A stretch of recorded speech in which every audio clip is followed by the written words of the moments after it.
સુરત જિલ્લાના માંગરોળ તાલુકાના તરસારી અને જૂના ગામ કોસંબા ખાતે રેલવે ફાટક પર સર્જાતા ટ્રાફિક જામની સમસ્યાને લઈને સ્થાનિકો તેમજ વાહન ચાલકો હેરાન પરેશાન થઈ ગયા હતા. સ્થાનિકોની વારંવાર રજૂઆતને પગલે તંત્ર દ્વારા 875 મીટર લાંબા રેલવે ઓવરબ્રિજ માટે ₹46 કરોડ મંજૂર કરાયા હતા. ત્યારે હાલ બ્રિજ તૈયાર થઈ જતા આજે સરકારના પૂર્વ કેબિનેટ મંત્રી અને માંગરોળ વિધાનસભાના ધારાસભ્ય શ્રી ગણપતભાઈ વસાવાના હસ્તે લોકાર્પણ કરાયો હતો. ધારાસભ્ય શ્રી ગણપતભાઈ વસાવાએ જણાવ્યું હતું કે આ બ્રિજનો 40થી વધુ ગામના લોકોને લાભ મળશે.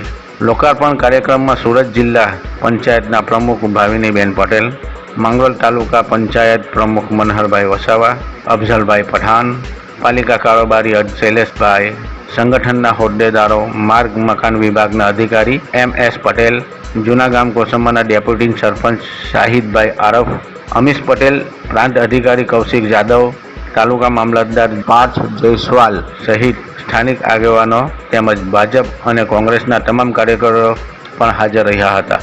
તેમજ ધારાસભ્યશ્રીએ લોકાર્પણ કાર્યક્રમમાં રિબિન કાપી બ્રિજને પૂરેપૂરું નિરીક્ષણ કર્યા બાદ ગ્રામજનો તથા તમામ હોદ્દેદારો તથા બ્રિજ બનાવનાર કોન્ટ્રાક્ટરોનો આભાર માન્યો હતો.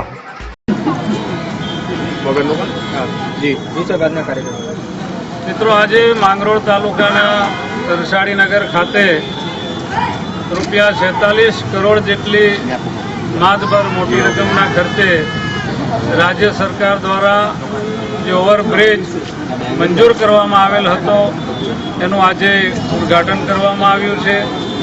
આ પ્રશ્ન વર્ષો જૂનો હતો અને સમગ્ર તરસાડીનગર, કોસંબા અને માંગરોળ તાલુકાની જનતાની અમારી સૌની માંગ હતી કે આ રેલવેનો ઓવરબ્રિજ બને, કે જેના કારણે વર્ષોથી અનેક પ્રકારની ટ્રાફિકની સમસ્યાઓથી લોકોને અવરજવર કરવામાં ખૂબ તકલીફ પડતી હતી.